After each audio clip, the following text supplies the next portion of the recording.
There was a time when Rowan and Martin's laugh-in came at you like a whirlwind. Blink and you'd miss a joke, a face, a moment that somehow stuck for decades. But while the laughter felt timeless, the lives behind it kept moving in quieter, more complicated ways. So before we dive in, tell me, which laugh-in star has stayed with you all these years? Dan Rowan appeared on Rowan and Martin's Laugh-In in his mid-40s, bringing with him a presence that felt calm, controlled, and almost necessary amid the show's rapid-fire chaos.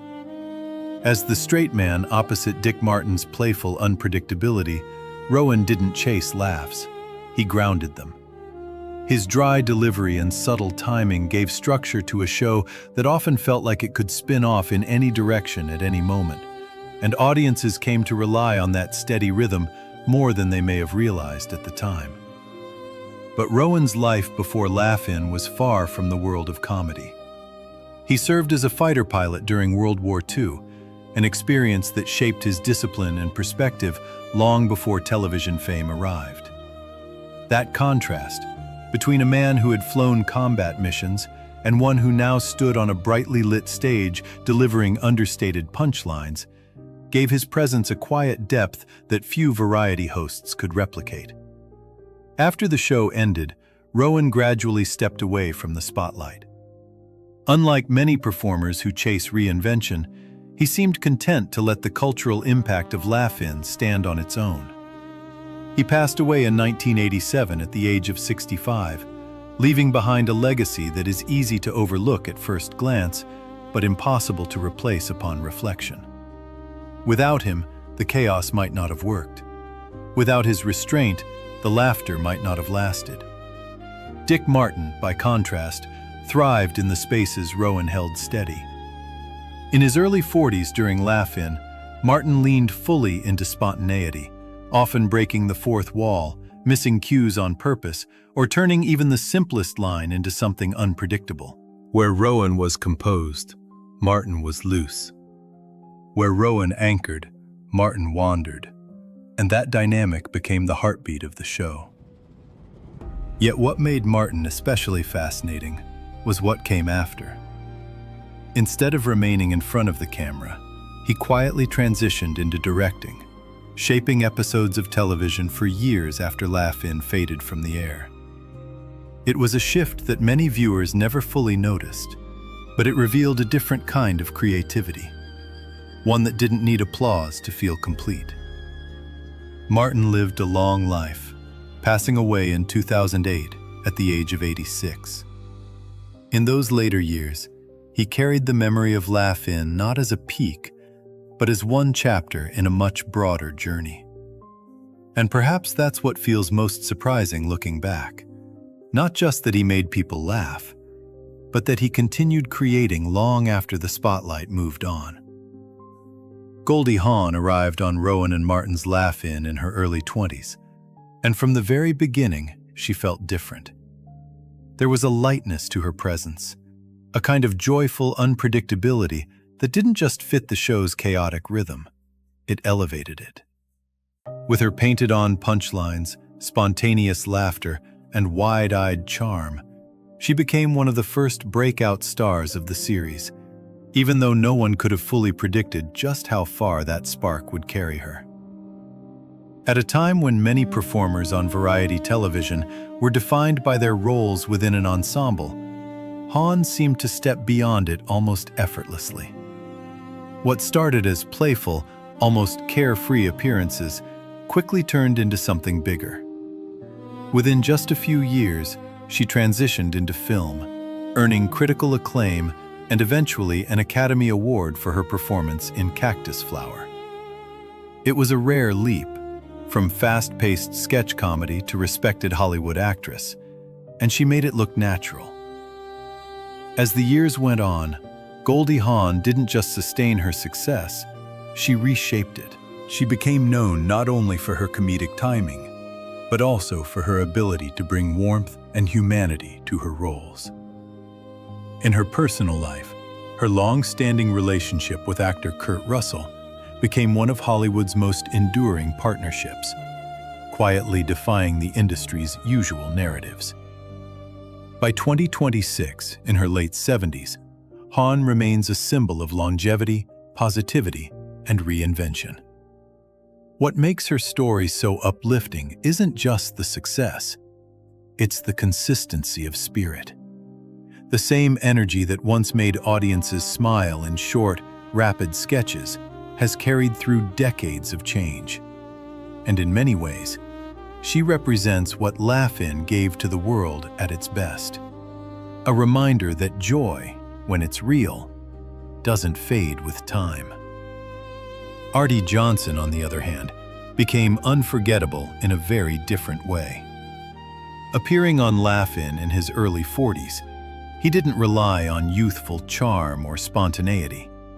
Instead, he built characters, distinct, exaggerated, and instantly recognizable. Whether it was the slow-talking German soldier with the signature line, "Very interesting," or the countless other eccentric roles he slipped into, Johnson created moments that audiences didn't just laugh at, they remembered. There was something almost theatrical about his performances, a precision beneath the absurdity. In a show built on speed, his characters often slowed things down just enough to land perfectly. And because of that, they lingered in the cultural memory long after the sketches themselves had ended.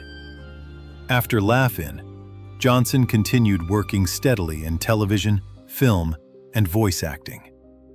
He never fully disappeared from the industry, but like many variety stars of that era, he gradually moved away from the center of attention.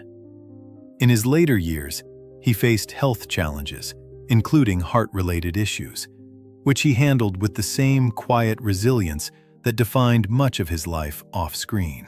He passed away in 2019 at the age of 90, closing a chapter that spanned decades of performance.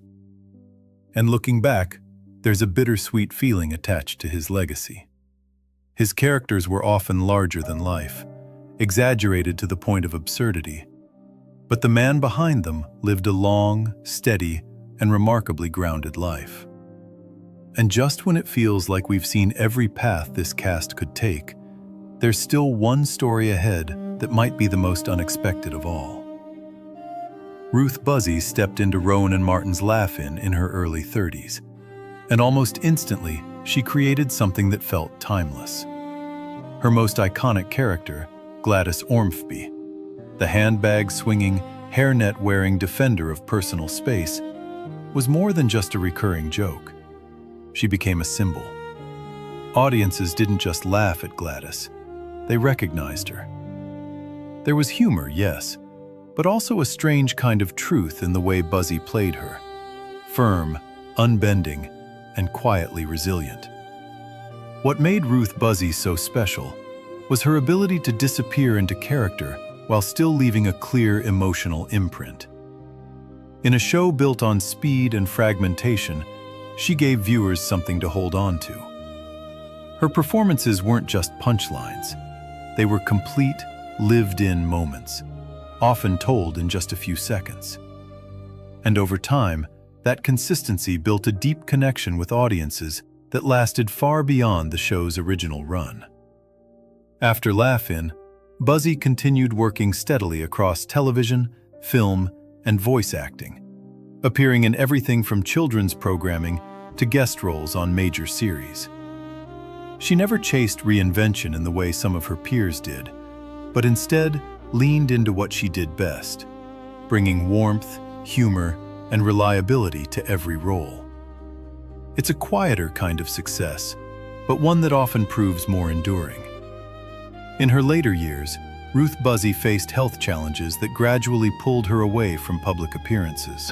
Updates about her condition have been shared with care and respect, and fans have responded in kind, with gratitude, affection, and a kind of loyalty that speaks volumes about the impact she made. Now in her late 80s, her legacy feels less like something from the past and more like something still gently present. And perhaps that's the most meaningful part of her story. Not every legacy is loud. Some, like Ruth Buzzi's, are built on consistency, kindness, and the ability to make people feel seen, even in the middle of a joke. Lily Tomlin brought a completely different kind of energy to Laugh In, and she did so in her early 30s, with a voice that was already unmistakably her own. Where others leaned into chaos or caricature, Tomlin introduced something sharper. Characters that were funny, yes, but also observant, intelligent, and sometimes quietly profound. Whether it was Ernestine the telephone operator or Edith Ann with her childlike but oddly perceptive worldview, Tomlin wasn't just performing, she was saying something. That distinction became even more important as her career evolved. After Laugh In, Lily Tomlin didn't just transition into film and television. She expanded into theater, writing, and long-form storytelling that allowed her to explore deeper themes. Projects like Nashville and later performances on stage showed a range that few could have predicted during her early sketch comedy days. She proved that humor and insight weren't separate paths, but part of the same voice. Her personal life also became part of her quiet legacy. After decades together, she married her longtime partner Jane Wagner, a creative collaborator who helped shape many of her most meaningful works. It was a moment that reflected not just personal commitment, but a broader cultural shift, one that Tomlin had, in her own way, been contributing to for years through her work.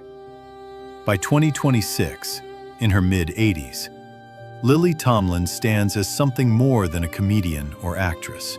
She represents evolution, the ability to start in one place, fast, fleeting, and playful, and grow into something deeper without losing what made you unique in the first place.